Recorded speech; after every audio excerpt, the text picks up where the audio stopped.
Hello, everybody. My name is Professor Wells, and I am your instructor for C370 this semester. I'm really excited to get started.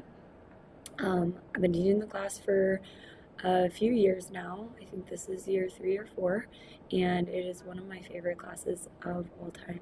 So I'm gonna just use this time to introduce myself to you a little bit so you all can get to know me, and then I will be getting to know you through some of our first activities. But I'd also love to speak with you uh, on Zoom if you would like to meet as well. The class is online, it is asynchronous. It's honestly not, in my opinion, the best format for any class, really, but it is nice because you get to take a class that you might not get to take if it weren't offered in this format.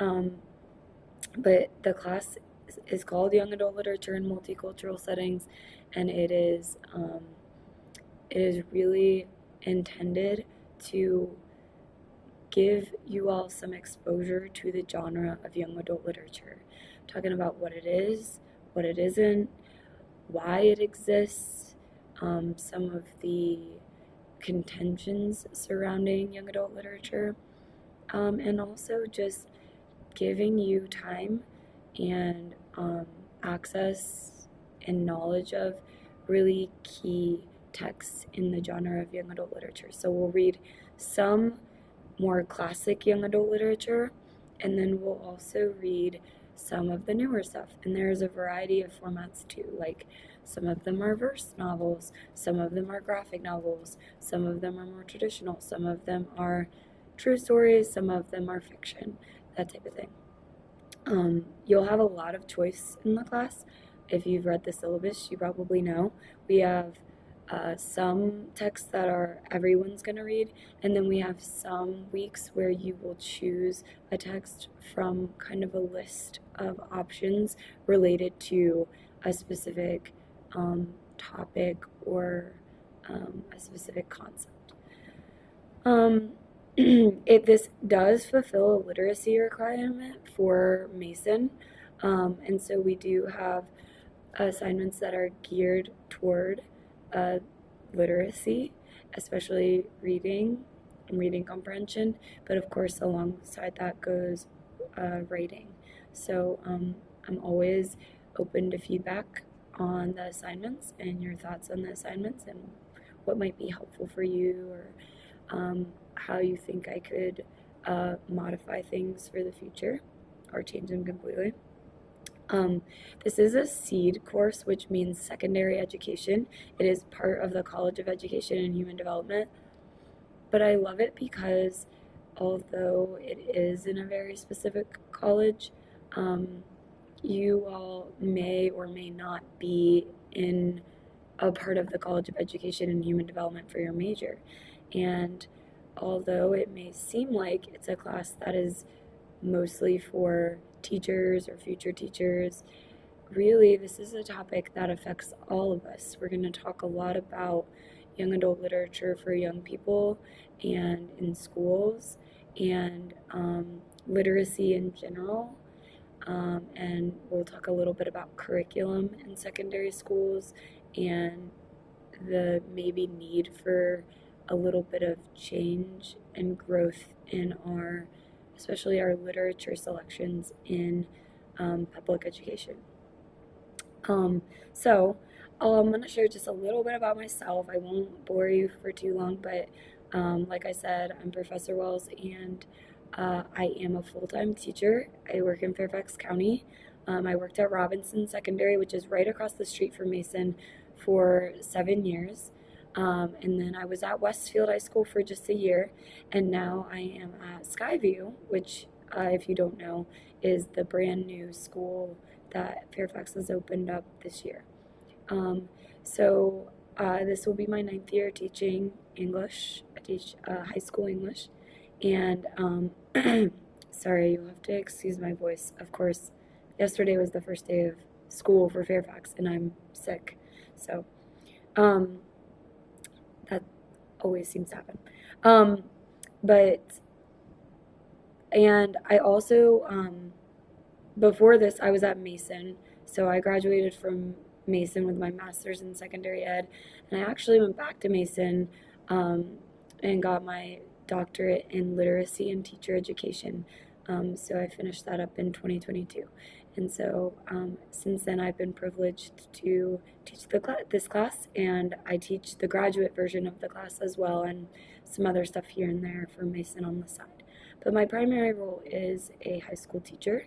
So if you're looking to go down that avenue, definitely reach out, and you're welcome to come in. And even if you're kind of interested but you're not really sure, I'd love for you to come in and just kind of see what it's all about.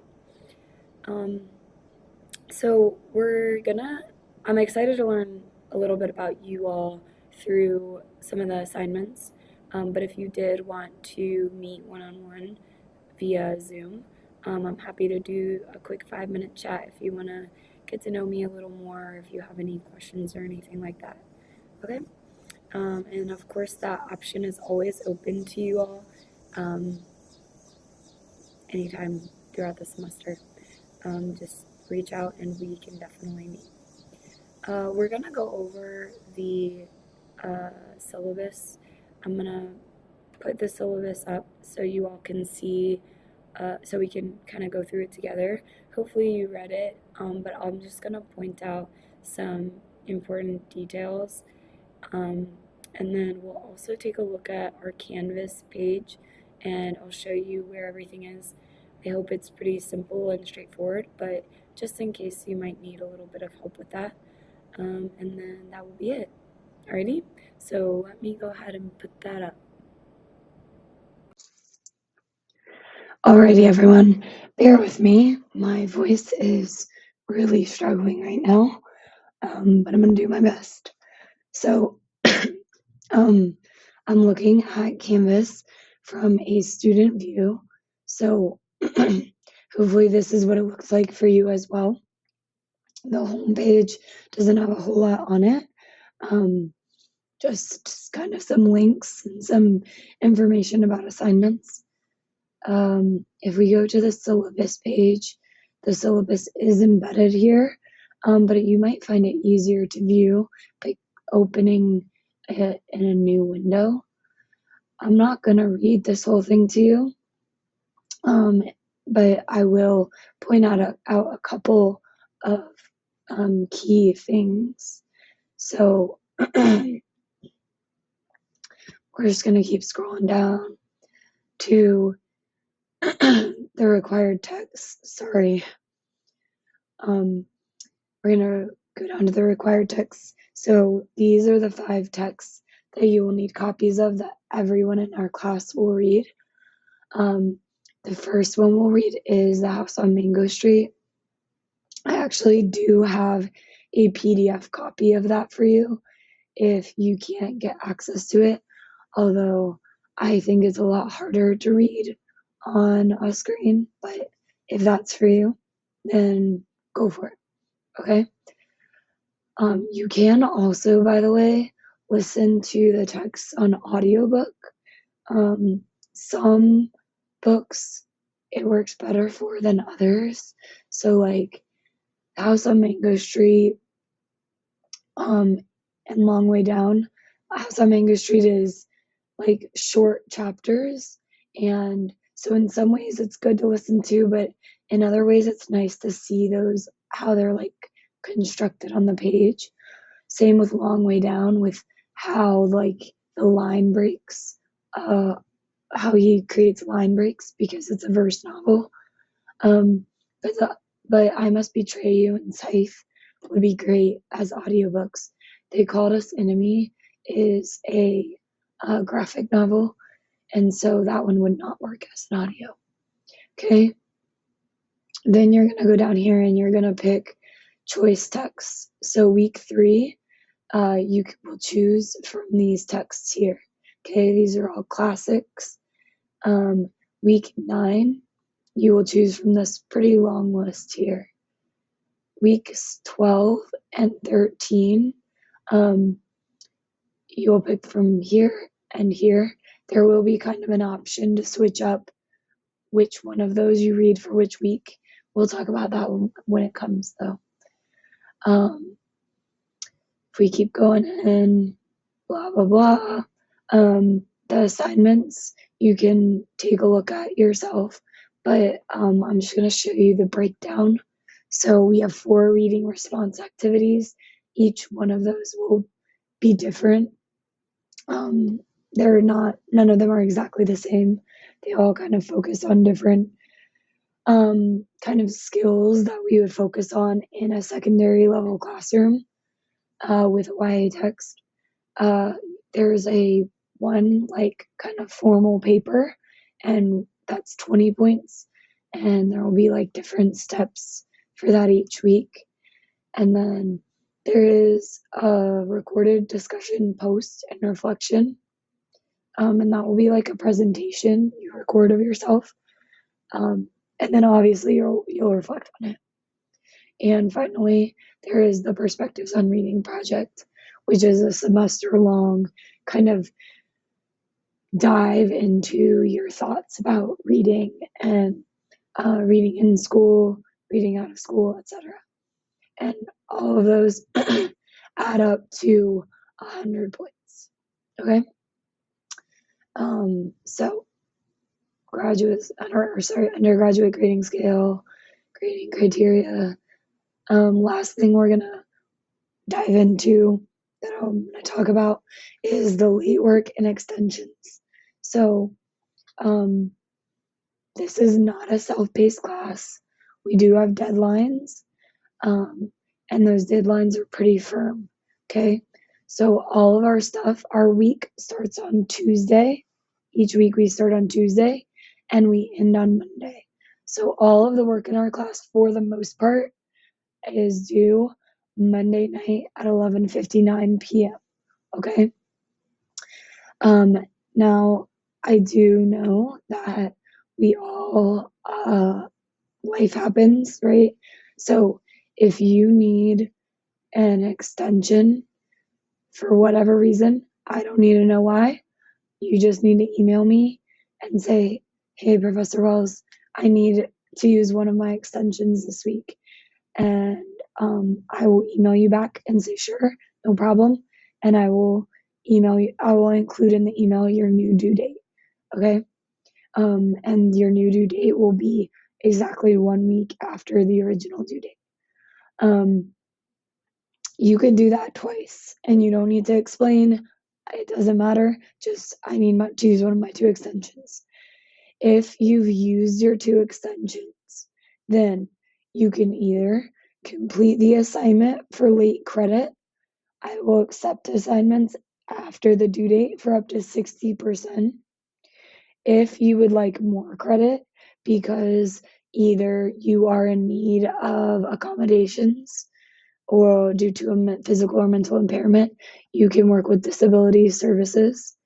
Or if you're dealing with a one-time like anomaly situation, like a death in the family or a major hospitalization, you can submit just some pretty quick documentation to the university, and then we can create a reasonable timeline for submitting your late work. Okay. Obviously, use of generative AI is not allowed in this course.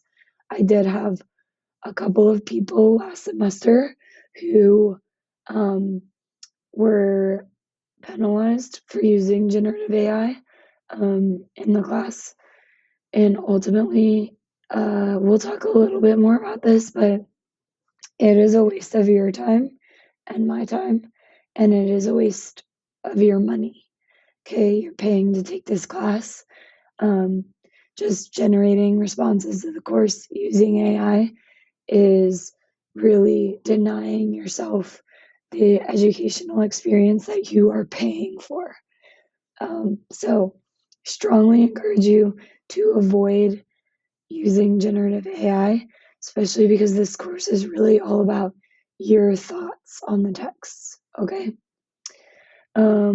We do have a class schedule. It might change a little bit here and there. And I will post updates to Canvas weekly, so you don't really have to look at the syllabus. But if you wanted to kind of know what was coming up, it's there. Alrighty? So that's kind of it for the syllabus. Any announcements will be posted here, obviously.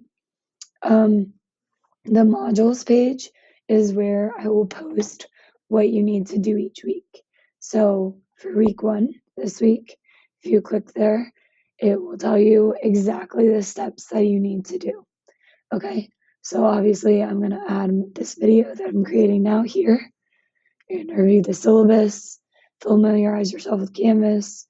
You have a short video to watch, and you have a couple of little readings, actually just one little reading, and then start looking at what text you want to read this semester, and then a couple of assignments. These are really short and quick, okay? So that's week 1, and then week 2 is posted as well. And the 2 assignments that you need to complete are here. I've also gone ahead and posted the assignment that you're going to do for next week in case I have any people who really want to get ahead. Discussions, we'll use this tab one time in the semester. You don't need to worry about that now. And then, of course, grades are here. So mine looks maybe slightly different than yours would. Alrighty, and that's it for our kind of Canvas tutorial. Alrighty, so that's it for today. I will do a short video each week, just maybe literally like 2 to 5 minutes max. Just talking a little bit about what we're doing that week and some of our topics. But they definitely won't be quite this long every week. But of course, I like to do a little bit longer one for the introduction. So I'm really excited to work with all of you, and shoot me an email if you have any questions and I will get back to you. And other than that, I'm looking forward to the semester. So thanks everybody. Talk to you soon.